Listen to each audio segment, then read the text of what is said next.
आइए एनसीईआरटी का एक क्वेश्चन हल करते हैं। अनुपात A1/A2, B1/B2 और C1/C2 को तुलना करके पता कीजिए कि रैखिक समीकरण का युग्म एक दूसरे को प्रतिच्छेद करती है या समांतर है या संपाती है। दिए गए 3 रैखिक समीकरण के युग्म कुछ इस प्रकार है। वीडियो को यहाँ रोकें और इस प्रश्न को खुद से हल करने का प्रयास करें। हल कुछ इस प्रकार है। हमें 5x - 4y + 8 = 0 और 7x + 6y - 9 = 0 दिया है और यहाँ A1 = 5, B1 = -4 और C1 = 8 तथा A2 = 7, B2 = 6 और C2 = -9 प्राप्त हुआ। यहाँ हमें A1/A2 = 5/7 और B1/B2 = -4/6 = -2/3 मिला। चूँकि A1/A2 B1/B2 के बराबर नहीं है, इसलिए रैखिक समीकरण युग्म एक बिंदु पर प्रतिच्छेद करता है। इसे अपनी कॉपी में लिख लें।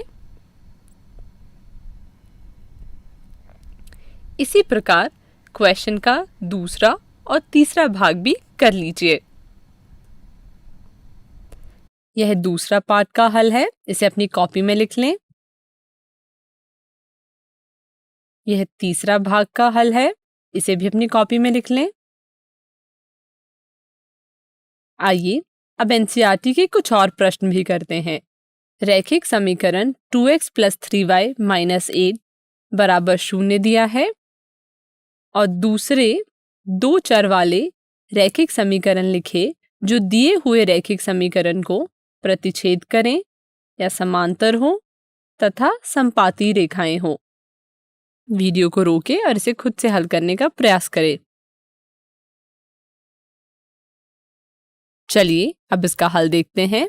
पहले भाग में प्रतिच्छेदी रेखाएं और हमें दिया है कि 2x + 3y - 8 = 0, जिसे हम समीकरण 1 नाम दे देते हैं। और जैसे कि हमें पता है कि प्रतिच्छेदी रेखाएं होने के लिए A1/A2 B1/B2 के बराबर नहीं होता है, इसलिए 4x + 9y + 7 = 0 समीकरण 1 को एक किसी बिंदु पर प्रतिच्छेद करेगा।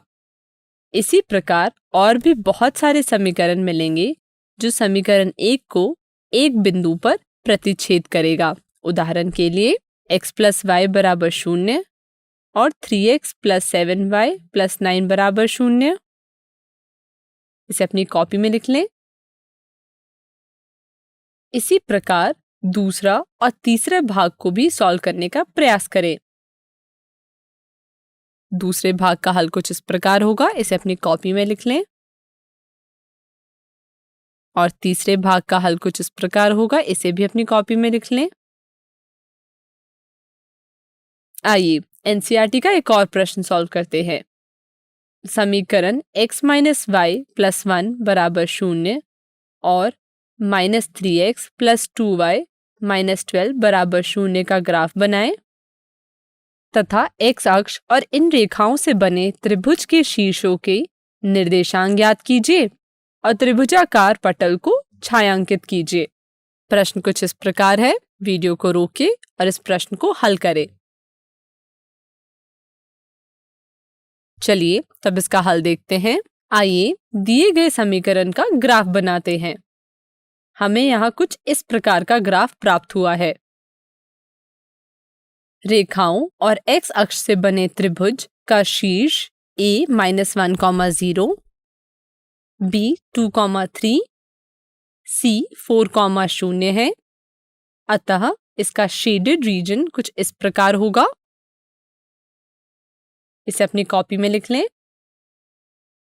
इसे भी अपनी कॉपी में लिख लें। यह टॉपिक यहीं पर समाप्त होता है। अब आप अपने क्लास में कुछ क्वेश्चंस कीजिए।